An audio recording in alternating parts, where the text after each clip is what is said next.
आज हम आपको भगवान शंकर की बड़ी ही अद्भुत कहानी सुनाने जा रही हूँ। एक बार भगवान भोलेनाथ पृथ्वी लोक पर भ्रमण के लिए गए तो उन्होंने एक युवा को देखा। वह ईश्वर को दोष देता जा रहा था। वह अपने जीवन से निराश था, दुखी था। तब भगवान शंकर बौद्ध भिक्षु का रूप धारण करके उस युवा को असली दुख के बारे में ज्ञान देते हैं। तो चलिए इस कहानी के माध्यम से समझते हैं कि असली दुख क्या होता है। अगर आप यह कहानी सुन रहे हैं तो पूरा सुनिए। इस कथा को आधा अधूरा छोड़कर जाने की गलती मत करिएगा, क्योंकि इस पवित्र कथा को पूरा सुनने से मनचाहा फल की प्राप्ति होगी, इसलिए इस कथा को पूरा सुने। आप शिव भक्त हैं तो भोलेनाथ का अनादर ना करें। सुख और दुख एक ही सिक्के के दो पहलू हैं, ये बात तो आपने सुनी ही होगी। सुख और दुख हमारे जीवन में लगातार आते ही रहते हैं और हमें लगता है कि हमारे जीवन में हजारों दुख हैं, हजारों समस्याएं हैं। लेकिन अगर आप वास्तविक तौर पर देखें, अगर आप इस बात को अच्छी तरह से समझें तो आप ये समझ पाएंगे कि हमारे जीवन में केवल एक ही दुख होता है। और दुख क्या है वह हम इस कहानी के माध्यम से जाएंगे, और उस दुख का निवारण, उस दुख का समाधान क्या है वह भी हम इस कहानी में ही जाएंगे। तो इस कहानी के अंत तक जरूर बने रहिए। एक समय की बात है। एक गांव में एक व्यक्ति रहता था। उसका नाम सोनू था। वह बड़ा आलसी था और अपने जीवन से बहुत निराश था, और उसका कारण यह था कि उसने अब तक अपने जीवन में कुछ भी हासिल नहीं किया था। वह कुछ भी नहीं करता था। उसके घर वाले भी इस बात से बहुत परेशान रहते थे। वे चाहते थे कि वे बाहर जाकर कुछ अच्छा काम करें, कोई अच्छी नौकरी कर ले, लेकिन वह उनकी एक नहीं सुनता था। उसके घर वाले दूसरों का उदाहरण देकर उसे ताने मारते थे, उसे तरह तरह की बातें कहते थे, लेकिन उसे कोई फर्क नहीं पड़ता था, जबकि उसके सारे मित्र कामयाब हो चुके थे। कोई अच्छा व्यापार कर रहा था तो कोई अच्छी नौकरी कर रहा था, जिस कारण जब भी वो लोग मिलते तो वे लोग अपनी बढ़ चढ़कर बड़ाई किया करते, लेकिन सोनू कुछ नहीं करता था। जिस कारण जब भी कोई उससे पूछता कि तुम क्या कर रहे हो तो वह कुछ नहीं कह पाता। उसे यह कहने में बहुत शर्म महसूस होती थी कि वह कुछ नहीं करता। वो हमेशा सबसे केवल एक ही बात कहता था कि मैं कोशिश कर रहा हूँ, लेकिन उसकी कोशिशों का कोई भी फल किसी को नजर नहीं आ रहा था।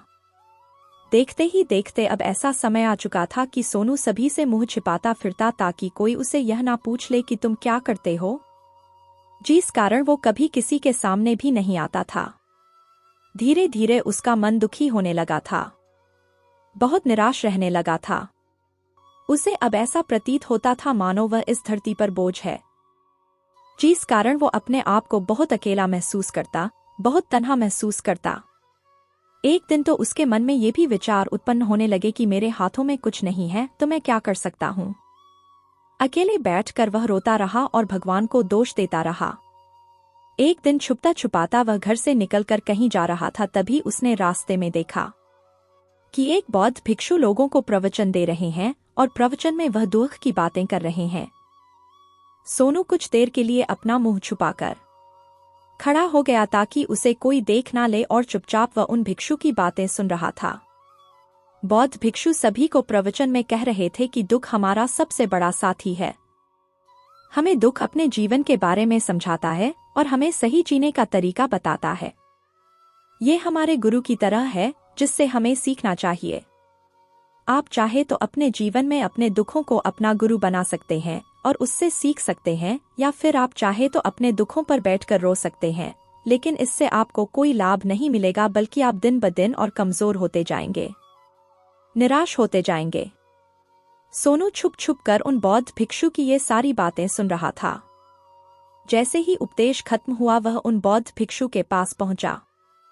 उन्हें प्रणाम करके वह कहता है, हे महात्मा, अभी आप कुछ देर पहले दुख को गुरु बता रहे थे। आप कह रहे थे कि दुखों से हमें सीखना चाहिए, हमें उन्हें अपना गुरु बनाना चाहिए, लेकिन मैं भी तो अपने दुखों से परेशान हूँ, अपने जीवन से परेशान हूँ। मैंने अब तक जो दुख झेला है, मुझे तो कभी ऐसा प्रतीत नहीं हुआ कि मेरे दुख मुझे कुछ सिखा रहे हैं, बल्कि मुझे तो हमेशा यही लगता है कि वो मुझे पीड़ा दे रहे हैं, तकलीफ दे रहे हैं। पर दुख की पीड़ा बहुत भयंकर होती है। ऐसा लगता है अब इसके बाद हमारा जीवन समाप्त हो जाएगा, इसके बाद हमें कुछ नहीं मिलने वाला, और यहाँ तक कि हमें मृत्यु भी उसके सामने कम लगती है। जब लोग ताने मारते हैं, जब लोग ये कहते हैं कि तुम क्या कर रहे हो, तो मन को बहुत ठेस पहुंचती है और मैं उनसे कुछ नहीं कह पाता। सोनू की ये सारी बातें सुनकर बौद्ध भिक्षुक सोनू से कहते हैं, बेटा तुम्हें क्या दुख है और तुम दुख के बारे में ऐसी बातें क्यों कर रहे हो। सोनू ने अपने ऊपर बीती हुई सारी बातें उन बौद्ध भिक्षु को बता दी और कहने लगा, है महात्मा, क्या आपके पास मेरे दुख का कोई समाधान है। सोनू की यह बात सुनकर वो बौद्ध भिक्षु मुस्कुराने लगे और सोनू से कहते हैं, बेटा जब तुम्हारे जीवन में कोई असली दुख आए तब तुम मेरे पास आना, मैं इसका समाधान तुम्हें अवश्य बताऊंगा। उन बौद्ध भिक्षु की यह बात सुनकर सोनू थोड़ा सा अचरज में पड़ गया। उसे यह समझ नहीं आ रहा था कि क्या उसने अब तक जो दुख झेला है वह असली दुख नहीं है। उसने जो अब तक सही है, जो ताने सहे हैं, जो तकलीफें उठाई है, क्या वह असली दुख नहीं है। आगे वह मन ही मन अपने आप से कहता है कि जब मुझे मेरे अपने नहीं समझ पाए तो यह बौद्ध भिक्षु मुझे क्या समझेंगे। इतना सोच वह वहां से चला गया। सभी लोगों के ताने सुन सुनकर सोनू बहुत थक चुका था, तो बहुत निराश हो चुका था, जिस कारण उसने निर्णय लिया वह अब कुछ करके दिखाएगा। उसने अपने पिता से थोड़ा सा रुपया लिया और उस रुपया से उसने एक व्यापार शुरू किया। उसके पिता बहुत खुश थे कि कम से कम मेरा बेटा कुछ करने का प्रयास तो कर रहा है, लेकिन उसे व्यापार में कोई सफलता नहीं मिल रही थी, जिस कारण वह बहुत ही हताश हो चुका था। वह बहुत निराश हो चुका था। उसे समझ नहीं आ रहा था कि वह क्या करे, किस तरह से अपने व्यापार को आगे बढ़ाए। तभी उसके पिता ने उससे कहा, बेटा कोई बात नहीं, इसी तरह से प्रयास करते रहो, आज नहीं तो कल सफलता अवश्य मिलेंगे। सोनू ने अपने पिता की बात मानी और अपने व्यापार में और भी कड़ी मेहनत करने लगा। धीरे धीरे उसे सफलता मिलने लगी और फिर उसने रफ्तार पकड़ ली। देखते ही देखते केवल 3 सालों के अंदर वह एक बहुत बड़ा व्यापारी बन गया। अब उसके पास धन दौलत की कोई कमी नहीं थी। लोग जो उसे पहले नापसंद किया करते थे, अब उसे पसंद करते थे, उसकी चिंता करते थे, उसके कार्यों की सराहना करते थे। उसके माता पिता भी अब अपने बेटे से बहुत खुश थे और उसकी सफलता से वे अत्यंत प्रसन्न थे। धीरे धीरे सोनू के मित्रों की संख्या लगातार बढ़ती जा रही थी। सोनू के कुछ मित्रों ने उसे यह भी सलाह दी कि उसे अपना व्यापार और तेजी से बढ़ाना चाहिए, उसे और फैलाना चाहिए। जब तुम आज केवल इस नगर के सबसे बड़े व्यापारी हो तब तुम इतना खुश हो। तुम्हारे साथ ये सारे लोग हैं, वहीं पर तुम सोचो कि जब तुम इस राज्य के सबसे बड़े व्यापारी बन जाओगे तब तुम्हारे यहाँ पर लोगों की भीड़ लग जाएगी। लोग तुमसे मिलने के लिए समय निकालेंगे। यहाँ तक कि इस राज्य का राजा भी तुमसे मिलना चाहेगा, तुम्हारी तारीफ करेगा और ये भी ऐसी जरूरत आन पड़ी तो वह तुमसे धन भी उधार लेने के लिए अवश्य आएगा। सोनू को अपने दोस्त की यह बात बहुत पसंद आई। सोनू ने सोचा कि मेरे मित्र सही कह रहे हैं, मुझे अपने व्यापार को और बड़ा करना चाहिए और फैलाना चाहिए, तभी तो हर कोई मेरे बारे में जान सकेगा, हर कोई मुझे पहचानेगा। उसने बिना देरी किए अपने समय को बिना गवाए अपने व्यापार में और मेहनत करने लगा। लेकिन अब की बार उसके मन में धैर्य नहीं था, जिस कारण उसने कुछ अनुचित कदम उठाया ताकि उसका व्यापार जल्दी से जल्दी और बड़ा हो जाए। उसने कई लोगों से अधिक मात्रा में धन उधार ले लिया, जिससे उसके ऊपर अब काफी ऋण हो चुका था। और इतना ही नहीं, वो यहाँ पर नहीं रुका।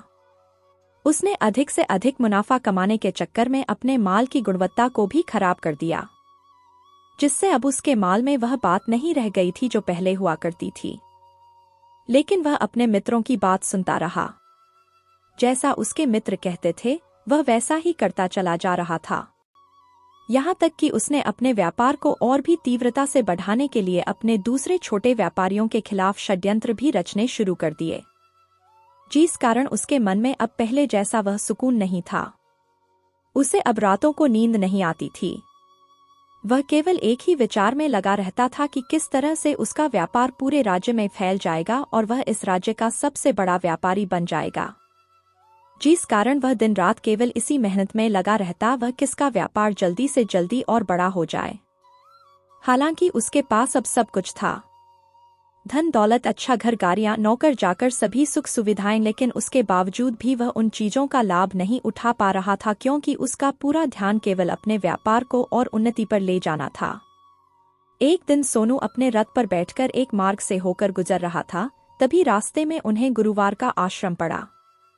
ये देखकर वह उन बौद्ध भिक्षु के पास गया और बौद्ध भिक्षु से कहने लगा, हे महात्मा, आपने कहा था कि जब मेरे जीवन में कोई असली दुख आए तब मैं आपके पास आऊं, इस कारण मैं यहाँ पर आया हूँ। आज मैं बहुत दुखी हूँ, मैं रातों को सो नहीं पाता। मेरे पास सब कुछ होते हुए भी मैं उनका लुत्फ नहीं उठा पाता। उसने अपनी सारी बातें एक एक करके उन बौद्ध भिक्षु को बता दी। तभी वह बौद्ध भिक्षु सोनू से कहते हैं, बेटा, जब तुम पहली बार आए थे तब भी तुम बहुत दुखी थे, लेकिन तब तुमने अपने दुख से क्या सीखा था? इसके जवाब में सोनू उन बौद्ध भिक्षु से कहता है, हे महात्मा, जब मैं अपने जीवन में कुछ नहीं कर पा रहा था तब मैंने अपने दुखों से ये सीखा था कि केवल सोचने मात्र से कुछ नहीं होगा। उसके लिए हमें कुछ करना भी पड़ेगा और केवल कोई कर्म करना ही हमें सफल नहीं बनाता, बल्कि उस कर्म को उसके अंजाम तक पहुंचाना हमें सफल बनाता है। फिर चाहे रास्ता कैसा भी हो, फिर चाहे परिस्थितियां कैसी भी क्यों ना हो, फिर चाहे कितनी ही बाधाएं आपके रास्ते में क्यों ना आ जाए, चाहे ऐसा क्यों ना लगने लगे कि अब आपके जीवन में कुछ नहीं बचा और आप कुछ नहीं कर सकते, तब भी हौसला बनाए रखो, उम्मीद ना छोड़े और अपने कार्य पर डटे रहो। यह सोचकर कि जब तक मैं अपने कार्य को सफल नहीं कर लेता, जब तक मैं अपने लक्ष्य तक नहीं पहुंच जाता, तब तक मैं इस कार्य को करता रहूंगा। मैं इस कार्य में अवश्य सफल होकर ही रहूंगा।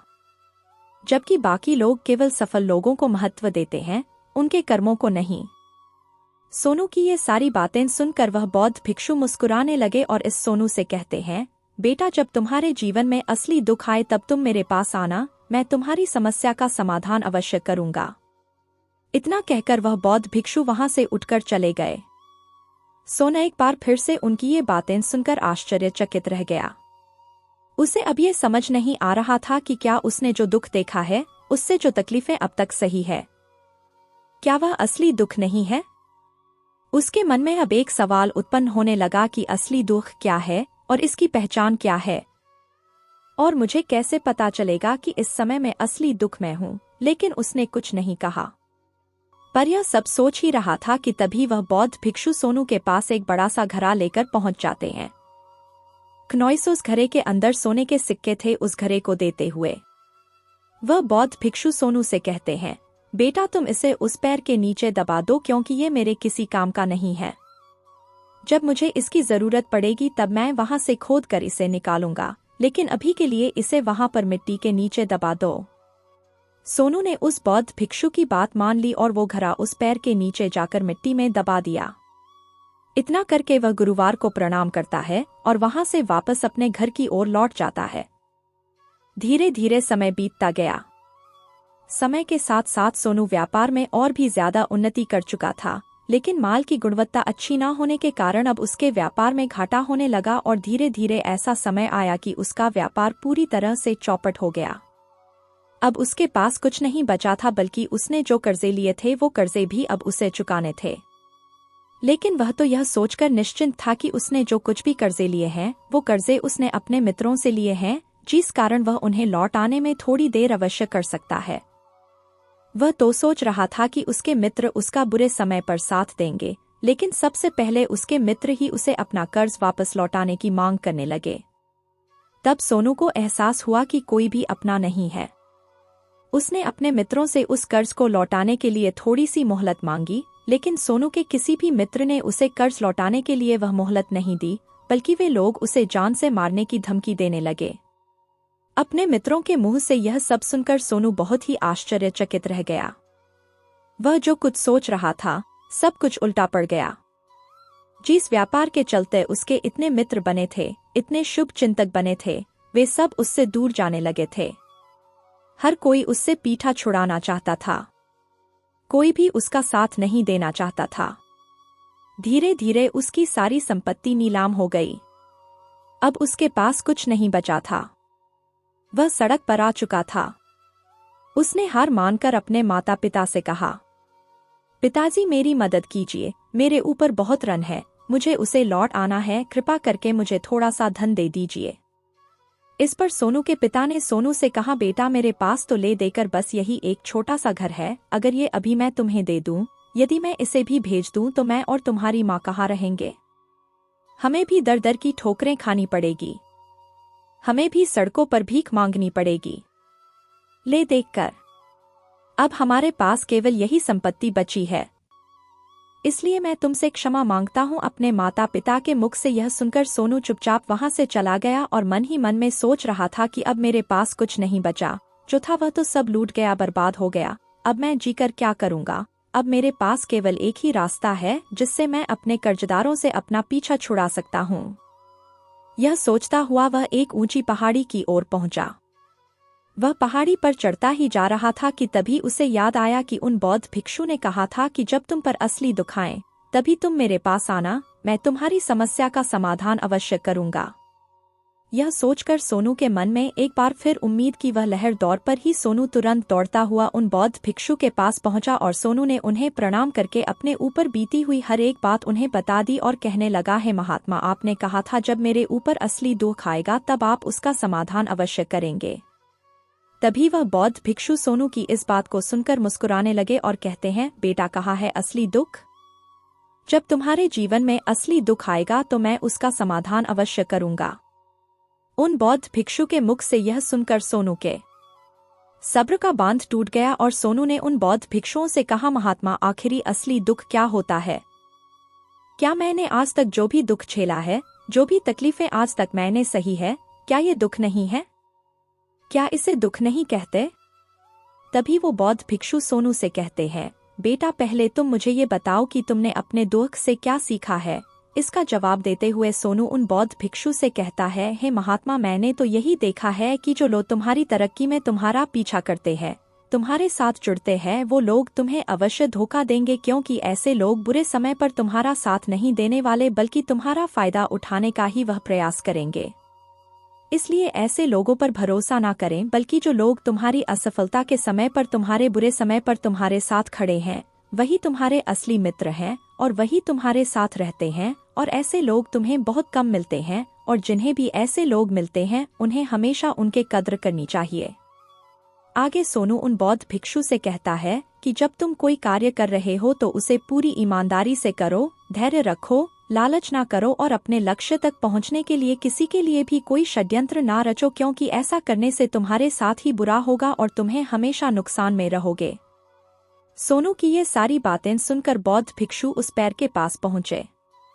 उन्होंने गड्ढा खोदा और वह गहरा निकालकर उस सोनू के हाथ में थमा दिया, जिसमें सोने के सिक्के भरे हुए थे।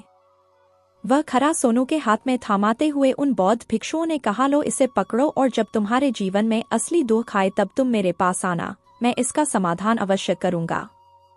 सोनू अब भी बड़ी अचरज में था। उसे यह समझ नहीं आ रहा था कि आखिर ये असली दुख है क्या। लेकिन उसने अपने हाथों में पड़े हुए उस घड़े को देखा जिसके अंदर सोने के सिक्के थे। ये देखकर उसे मन ही मन ये लगा कि चलो अब तो थोड़ी सी राहत अवश्य हो जाएगी। मैं अपने मित्र का वो कर्ज लौटा सकूंगा और एक नया व्यापार भी फिर से आरंभ कर सकूंगा। जिस कारण उसने उन बौद्ध भिक्षुओं को प्रणाम किया, उनका धन्यवाद किया और वहां से चल पड़ा। सोनू ने उस सोने के सिक्कों से सभी का कर्जा लौटा दिया और अपने लिए एक बार फिर से नया व्यापार शुरू किया। व्यापार छोटा था, लेकिन अब की बार सोनू बहुत खुश था। उसने पूरी ईमानदारी, मेहनत और लगन के साथ अपने व्यापार पर काम किया और देखते ही देखते एक बार फिर से वह एक बड़ा व्यापारी बन गया। लेकिन अब की बार वो बहुत खुश था, क्योंकि इस बार उसने कोई लालच नहीं की, ना ही किसी के लिए षड्यंत्र रचा, बल्कि उसने पूरी ईमानदारी और मेहनत के साथ अपने व्यापार पर काम किया। लेकिन जैसे जैसे आप धनी होते जाते हैं, जैसे जैसे आप अमीर बनते जाते हैं, आपके मन में एक डर और उत्पन्न होने लगता है और वह अपनी दौलत को न खो देना। जिस कारण आप लोग दान करना शुरू कर देते हैं, पुण्य करना शुरू कर देते हैं, लोगों की मदद करते हैं ताकि आपके जीवन में कभी कोई दुख ना आए। लेकिन यह जीवन सुख और दुख का संगम है, जिस कारण हर किसी को सुख और दुख से होकर गुजरना ही पड़ता है। इसी वजह से एक बार फिर से सोनू के जीवन में एक और दुख उत्पन्न हुआ। अब की बार उसके माता और पिता दोनों की मृत्यु हो गई। सोनू अपने माता पिता से बहुत प्रेम करता था, जिस कारण उसके मन को बहुत गहरा आघात पहुंचा। जब आखिरी बार वह उन्हें देख रहा था तो उसके मन में हजारों सवाल उत्पन्न होने लगे। वह अपने घर लौटा। घर लौटकर उसने देखा कि जिस संपत्ति के लिए वह हमेशा लड़ते झगड़ते रहते थे, आज उसकी देखभाल के लिए कोई नहीं था। उसके माता पिता ने जो भी मेहनत की, जो भी अपने जीवन में इकट्ठा किया, सब यही रह गया। लेकिन अब सब कुछ खत्म हो चुका था और सोनू का मन अब बहुत बेचैन हो रहा था। उसके मन में हजारों सवाल उत्पन्न हो रहे थे और वह अपने आप को बहुत अकेला महसूस कर रहा था। उसे बहुत खाली सा महसूस हो रहा था। उसने इधर उधर देखा लेकिन उसे कुछ समझ नहीं आया। तभी उसे उन बौद्ध भिक्षु की याद आई। वे तुरंत ही भागा उन बौद्ध भिक्षु के पास पहुंचा। उसे देखते ही उन बौद्ध भिक्षु ने सोनू से सवाल किया और कहा, क्या बात है बेटा, क्या कोई फिर से दुखान पड़ा है? तभी सोनू ने कहा, नहीं गुरुदेव, अब तो सब ठीक है, लेकिन आज मेरे माता पिता की मृत्यु हो गई और मैं बहुत अकेला महसूस कर रहा हूँ। मैं बहुत दुखी महसूस कर रहा हूँ। जैसे कुछ खाली सा है, जैसे कुछ अकेलापन सा। तभी वह बौद्ध भिक्षु सोनू से कहते हैं, बेटा इसमें दुखी होने वाली बात क्या है? यह तो है, एक दिन तो सभी को जाना है, यहाँ पर कोई भी रहने नहीं आया और ना ही कोई रहेगा। हम सब एक ना एक दिन मृत्यु को प्राप्त हो ही जाएंगे और मृत्यु कब आएगी ये किसी को नहीं पता। हो सकता है कि तुम्हारी मृत्यु कल ही हो जाएगी या फिर आज। और अभी यह सुनकर सोनू आश्चर्यचकित रह गया। उसने उन बौद्ध भिक्षु से कहा, है महाराज, आप ये क्या कह रहे हैं? मैं तो अभी जवान हूँ और मुझे तो अभी अपनी पूरी उम्र जीना है। मैं तो जीना चाहता हूँ, कुछ करना चाहता हूँ, और आप कह रहे हैं कि मैं कभी भी मृत्यु को प्राप्त हो सकता हूँ। इस पर वो बौद्ध भिक्षु सोनू से कहते हैं, बंदे इस भ्रम में मत रहना कि मृत्यु केवल बूढ़े को आती है। बूढ़ों के सामने तो उनके जवान बच्चे तक मर जाते हैं। मृत्यु कभी किसी की उम्र देखकर नहीं आती और ना ही किसी को बताकर आती है। उन बौद्ध भिक्षु के मुख से ये सारी बातें सुनकर सोनू और भी ज्यादा बेचैन हो गया और वो चुपचाप वहां से चला गया। उसके मन का वो खालीपन अब भी वैसे ही था। वह भी अपने आप को बहुत अकेला महसूस कर रहा था। उसके बाद से उसका मन अपने व्यापार में भी नहीं लगता। जब भी वह कोई कार्य करता तो उसके मन में ढेर सारे प्रश्न उठने लगते हैं। क्या कर रहा है, क्यों कर रहा है, और उसने इस कार्य को क्यों किया? उसके मन में अब एक और प्रश्न उत्पन्न होने लगा था। क्या हम यहाँ पर केवल इसीलिए आते हैं कि इस जीवन को भोगे और एक दिन मृत्यु को प्राप्त हो जाए? वह यह समझ नहीं पा रहा था कि जीवन का असली मतलब क्या है। उसने कई विद्वानों से पूछा, अपनी तरफ से जो मुमकिन हो सकता था खोजबीन की, लेकिन उसे कोई भी जवाब नहीं मिल पा रहा था। और जब उसे कोई जवाब नहीं मिला तो उसका दुख और भी बढ़ गया, जिस कारण उसके मन की बेचैनी और भी बढ़ चुकी थी और उसे यह समझ नहीं आ रहा था कि वह क्या करे, कहाँ जाए, किससे पूछे। तभी उसे फिर से उन बौद्ध भिक्षु की याद आई। वे एक बार फिर से उन बौद्ध भिक्षु के पास पहुंचा और उसने अपने मन की सारी बातें उन गुरुवार को बता दी। तभी वह बौद्ध भिक्षु मुस्कुराने लगे और सोनू से कहते हैं, बेटा आज पहली बार तुम्हारे जीवन में असली दुख उत्पन्न हुआ है। वास्तव में तो यही है जिसे हम दुख कह सकते हैं, जो दुख कहलाने लायक है कि हमें पता ही नहीं हम क्या कर रहे हैं, कहाँ जा रहे, क्यों जा रहे हैं, वो कौन है, क्या है, क्यों है, हम क्या करना चाहते हैं। तभी सोनू ने कहा, है महात्मा, मेरे इस दुख का समाधान कीजिए, मुझे इस दुख का निवारण दीजिए। तभी वह बौद्ध भिक्षु सोनू से कहते हैं, हम सबके अंदर क्रोध, लालच, लोभ जैसी कई वासनाएं हमारे अंदर घर करके बैठ जाती हैं, जिस कारण हम अपने जीवन को टुकड़ों में जीते हैं और हमारी चेतना कभी एक नहीं हो पाती। हम कभी एक जगह सोच नहीं पाते, समझ नहीं पाते और हमारी ऊर्जा शक्ति भी पूरी तरह भिन्न भिन्न हो जाती है। और आजकल के इस दौर में हमारे पास तो इतना भी समय नहीं कि हम एक पल निकाल करके एक पल के लिए मुड़कर अपने आप को देख सके, अपने आप को समझ सके। वास्तविकता में हर कोई यहाँ पर अपने जीवन भर केवल दुख दुख कहकर चिल्लाता रहता है, उसका समाधान निकालने का हर मुमकिन प्रयास करता है, लेकिन जिसे हम दुख समझते हैं वो तो दुख है ही नहीं, तो इसका समाधान आपको कहाँ से मिलेगा? ये तो परिस्थितियां हैं जिसके कारण हम अपने आप को दुखी समझते हैं, अपने आप को तकलीफ में समझते हैं। जैसे हम एक परिस्थिति से निकलते हैं, हम किसी दूसरी परिस्थिति में फंस कर रह जाते हैं। जिस प्रकार हम पहली समस्या का सामना करते हैं उसी प्रकार हम दूसरी समस्या का भी सामना करते रह जाते हैं, और जब हम इन परिस्थितियों से हार मान लेते हैं, जब हमें लगता है कि अब कोई रास्ता नहीं बचा, तब हमारे सामने हमें केवल एक ही रास्ता नजर आता है और वह है मृत्यु। लेकिन यह कोई समाधान नहीं है, यह कोई रास्ता नहीं है। इसलिए यदि आप सचमुच अपनी समस्याओं का समाधान चाहते हैं तो अपने आप को इकट्ठा करना सीखें। अपनी को इस संसार में वापस कीजिए, उसे एक कर और अपने ऊपर ध्यान लगा। मृत्यु से पहले अपने आप को पहचानो, अपने आप को जानो, अपने आप को बिखरने ना दो। तभी सोनू उन बौद्ध भिक्षु से कहता है, हे महाराज, तो क्या हमें इस जीवन को नहीं जीना चाहिए? क्या हमें अपनी इच्छाओं को नहीं पूरा करना चाहिए? तभी वह बौद्ध भिक्षु सोनू के इस सवाल का जवाब देते हुए कहते हैं कि हमें किसी से भी लगाव नहीं रखना चाहिए। हमें अपनी इच्छाओं को मार देना चाहिए। हमें संपत्ति इकट्ठा नहीं करनी चाहिए, क्योंकि हम मनुष्य की इच्छाएं, कामनाएं, वासनाएं ऐसे होती है जैसे मानो कि एक पर्वत से गिरता हुआ झरना, जिस पर किसी का नियंत्रण नहीं है सिवाय देखते रहने के और परेशान होने के। लेकिन जब तुम अपने ऊपर ध्यान देने लगते हो तब तुम अपने आप को पहचान जाते हो, समझ जाते हो, तब तुम इस पर नियंत्रण पा सकते हो। तब इच्छाएं भी तुम्हारे वश में होती है और फिर तुम चाहो तो उन इच्छाओं पूर्ति भी अवश्य कर सकते हो। गुरुदेव की ये सारी बातें सुनकर सोनू ने गुरुदेव से कहा, हे महाराज, आपका बहुत बहुत धन्यवाद। आपने मेरी सबसे बड़ी समस्या का समाधान आज कर दिया है।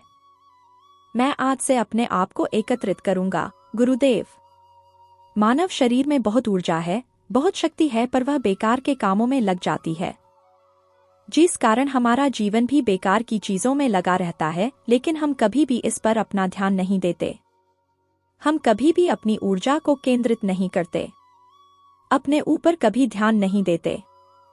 हमारा जीवन भी कुछ ऐसा ही है। हम अपने जीवन में हमेशा अपने आप से ऊपर वाले से सवाल करते रहते हैं, हमारे जीवन में इतना दुख क्यों है? हम सभी के मन यह सवाल तो अवश्य ही उठता है, और इसका जवाब है कि वह ईश्वर यह चाहता है कि हम अपने जीवन के अंतिम दुख तक पहुंच सके, उस गहराई तक पहुंच सके जहां पर हमें यह पता चल सके कि हमने अभी तक अपने आप को नहीं जान, अपने आप को नहीं पहचाना।